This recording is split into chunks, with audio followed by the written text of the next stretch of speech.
இப்போ வந்து நான் முதல்ல உங்கள்ட்ட வந்து ஒரு கேள்வி வந்து பில்டப் பண்ணல, அந்த கேள்விக்கு பதில் சொல்லுங்க. நீங்க வந்து உங்களுக்கு வந்து அட் அ டைம்ல 3 பேர் சான்ஸ் தராங்க, நீங்க 3ல ஒண்ணா தான் செலக்ட் பண்ணும். ஒன்னு டைரக்டர் மணிரத்னம், அவர் படத்துல நீங்க ஹீரோவா நடிக்கணும், ஓகேவா? ஓகே. இன்னொன்னு நம்ம பிரபுதேவா மாஸ்டர், அவர் வந்து அவரோட டிரெக்ஷன்ல வரப்போற இயக்கத்துல வரப்போற மூவிக்கு வந்து அவர் கோரியோகிராஃபரா வாங்க தம்பி அப்படின்றாரு. ஓகே. இன்னொரு பக்கம் இசை புயல் ஏஆர் ரஹ்மான், அவருடைய மியூசிக்ல ஒரு பாட்டு நீங்க பாடியே தீரணும் அப்படின்றாரு. இந்த 3ல எதை நீங்க செலக்ட் பண்ணுவீங்க? நான் 3டையுமே செலக்ட் பண்ணுவேன்.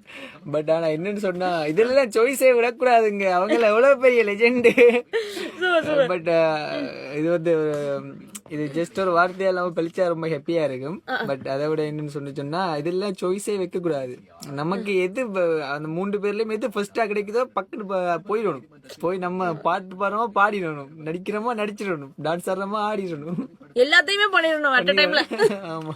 இருந்தாலும் உங்க ஆசையை வந்து கூடிய சீக்கிரம் நிறைவேறணும் அப்படின்னு சொல்லி நாங்க சக்தி டீம் சார்பா விஷ் பண்ணிக்கிறோம்.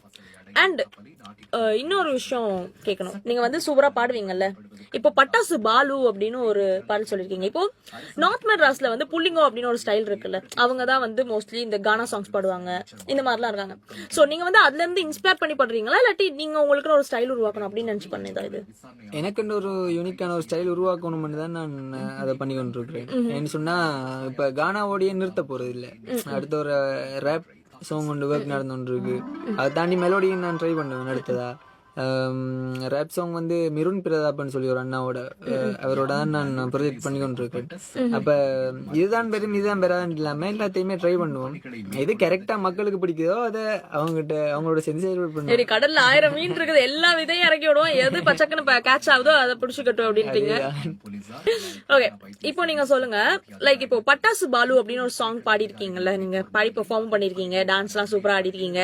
பட்டாசு பாலு வந்து 2 வாரி பாடி காட்டுங்க எங்களுக்காக. நான் பட்டாசு பாலு செம்ம அட்டலான ஆளு, இவ பாக்காம போனா நானும் சுட்ட கருவாடு, நீ எங்கடா போற மச்சா என் கதைய கேளு, இவ ஓவர் சீனு ஆனா என்னோட குயினு.